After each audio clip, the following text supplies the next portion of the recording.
राजस्थान लोक सेवा आयोग ने चलती बस में नकल करने वालों और करवाने वालों पर कड़ी कार्रवाई की।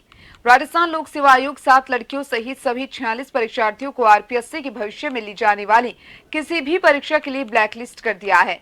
राजस्थान लोक सेवा आयोग ने इस संबंध में आदेश जारी करते हुए कहा कि इस मामले में जो 46 अभ्यर्थी गिरफ्तार हुए वो आरपीएससी के भविष्य में ली जाने वाली किसी भी परीक्षा में शामिल नहीं हो पाएंगे। आयोग ने उन्हें ब्लैकलिस्ट कर दिया है।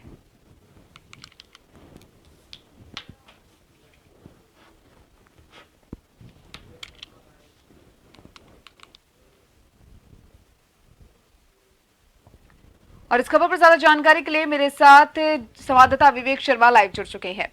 विवेक, सेकंड ग्रेड भर्ती पेपर लीक मामला लगातार अगर देखा जाए तो राजस्थान में तूल पकड़ता हुआ नजर आ रहा है, जहां पर गहलोत सरकार की अगर बात की जाए तो गहलोत सरकार जो अभ्यर्थी है जिन्होंने पेपर लीक किया, जो डमी अभ्यर्थी बन के आए थे, उनके खिलाफ कार्रवाई तो कर ही रही है। वहीं अगर बात की जाए लगातार राजस्थान में पेपर लीक होने का मामला सामने आता रहा है, क्या कुछ कहेंगे? कहीं ना कहीं क्या सरकार की लापरवाही यहाँ पर और विफलता नजर आ रही है?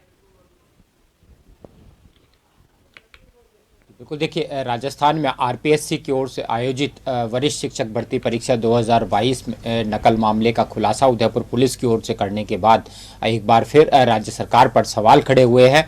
अब तमाम विपक्ष जो है वो हमलावर हो चुका है, क्योंकि प्रदेश में लगातार हो रही भर्ती परीक्षाओं के पेपर परीक्षा से पहले बाजार में आने पर लगातार जो है आरपीएससी पर भी प्रश्न चिन्ह खड़ा हो रहा है। हालांकि इस मामले में अब तक कार्रवाई के दौरान पुलिस और एसओजी की ओर से जो कार्रवाई की गई है, इसमें करीब 55 लोगों को गिरफ्तार किया गया है। 46 अभ्यर्थी इस मामले में जो है उनको नामजद किया गया है। 4 शिक्षा कर्मियों पर भी गाजगिरी है, उन्हें भी निलंबित कर दिया गया है। इस पूरे प्रकरण को लेकर अब पुलिस ये पता लगाने में जुटी है कि क्या इस परीक्षा के अलावा अन्य जो पेपर ग्रुप ए बी के भी पेपर जो संपन्न कराए गए थे, इस पूरे प्रकरण में क्या वो पेपर भी परीक्षा से पहले बाहर आ गए थे, क्या वो पेपर लीक हुए थे? इस मसले को लेकर अब तमाम पुलिस की टीमें अलग अलग एंगल से जांच कर रही है। प्रारंभिक जांच में अब तक सामने आया है कि पेपर लीक जो जिस तरह का प्रकरण ये खुलासा हुआ है, ये पेपर जयपुर की एक कोचिंग सेंटर संचालक की ओर से मुहैया कराया गया था और इस पेपर को लेकर करीब 4 करोड़ रुपए से ज़्यादा पैसा कमाने का पूरा प्लान तय किया गया था। परीक्षा से पहले अभ्यर्थियों का सिलेक्शन किया गया और करीब 8 से लेकर 15 लाख रुपए तक इन अभ्यर्थियों की ओर से जो है इस गैंग ने वसूले थे, जिन्हें तय योजनाबद्ध तरीके से बस में घुमाते हुए इन्हें पेपर रटाया जा रहा था। और पुलिस की ओर से जो प्रश्न पत्र इस कार्रवाई के दौरान पकड़ा गया, उसमें करीब 80% तक प्रश्न जो है हूबहू प्रश्न पत्र जो असली प्रश्न पत्र आरपीएससी का था उससे मिलान कर रहे हैं।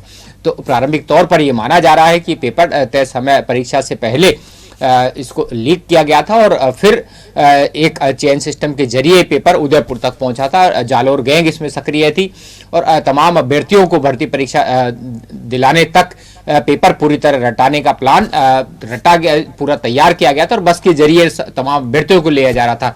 साफ बात यह कि इस बस में जीपीएस सिस्टम भी लगाया गया था, ये भी जांच में दौरान सामने आया है।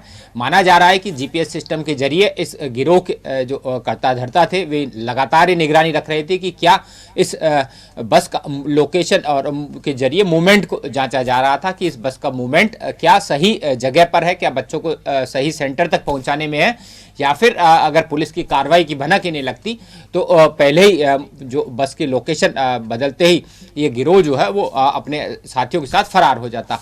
तमाम इस मसले को लेकर लगातार अब सरकार पर सवाल खड़े हो रहे हैं। इसी मसले को लेकर आज भाजपा जनता युवा मोर्चा और आरएलपी की ओर से प्रदेश भर में धरने प्रदर्शन किए जाएंगे।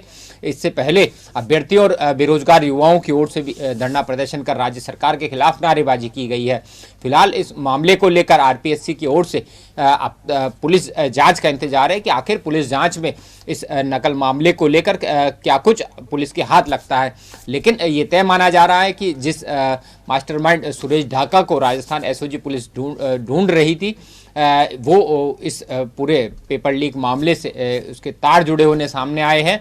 फिलहाल ये माना जा रहा है कि कई कोचिंग संचालक लगातार जो भर्ती परीक्षाएं आयोजित होती है उनका पेपर गुपचुप तरीके से हासिल कर महंगे दामों पर अभ्यर्थियों को बेचते हैं। इससे पहले भी जो भर्ती परीक्षाओं में पेपर लीक मामले उजागर हुए हैं उसमें भी इस तरह के तमाम तथ्य सामने आए हैं, जिसके चलते अब राजस्थान पुलिस के साथ ही राजस्थान एसओजी भी लगातार इस चेन सिस्टम को खंगालने में जुटी है कि आखिर इस पेपर लीक के तार किस तरह से आगे जुड़े हुए थे, किस तरह से इस गिरोह ने पेपर हासिल किया था और अब तक इस गिरोह के कौन कौन से लोग इसमें सक्रिय रहे हैं, किन किन लोगों का सरकारी पदों पर बैठे लोग कौन कौन इसमें शामिल रहे हैं।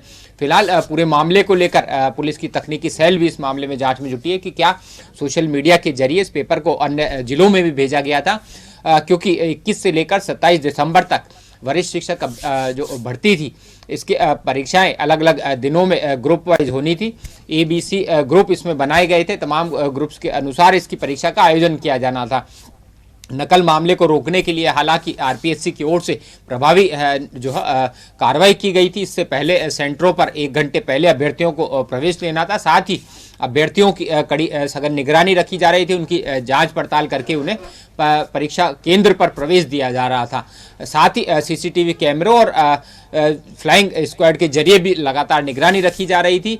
डमी अभ्यर्थियों की परीक्षा में बैठने को रोकने को लेकर अभ्यर्थियों की पूरी तरह से जो है सत्यता की जांच की जा रही थी, लेकिन उसके बावजूद जब परीक्षा की पारदर्शिता पर जिस तरह का सवाल खड़ा हुआ है, जिस तरह से पेपर लीक का मामला सामने आ रहा है, इस मामले को लेकर ये जाहिर है कि आरपीएससी की कार्यशैली पर एक बार फिर सवाल खड़े हुए हैं। हालांकि इस मामले को लेकर पुलिस जांच जारी है। अब तक करीब 55 आरोपियों को गिरफ्तार किया जा चुका है, लेकिन मुख्य कर्ता-धर्ता अब भी पुलिस गिरफ्त से दूर बताए जा रहे हैं। बात करना चाहे लगातार अगर देखा जाए 4 मास्टरमाइंड जो है उनको 4 शिक्षा कर्मियों को यहाँ पर निलंबित भी कर दिया गया है और उनको गिरफ्तार भी कर लिया गया है, मास्टरमाइंड को भी गिरफ्तार कर लिया गया है।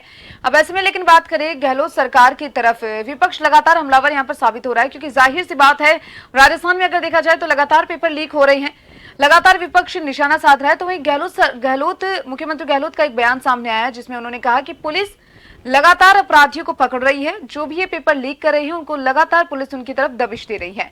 उसको लेकर क्या कुछ कहेंगे? परीक्षाओं के पेपर लीक होने के मामले को लेकर जहां राज्य सरकार खुद परेशानी में जरूर है, क्योंकि ये देखा जा रहा था कि लाखों अभ्यर्थी हर साल भर्ती परीक्षाओं में सम्मिलित होते हैं, कड़ी मेहनत करते हैं और जब पेपर लीक हो जाता है तो उनके भविष्य के साथ खिलवाड़ होता है। क्योंकि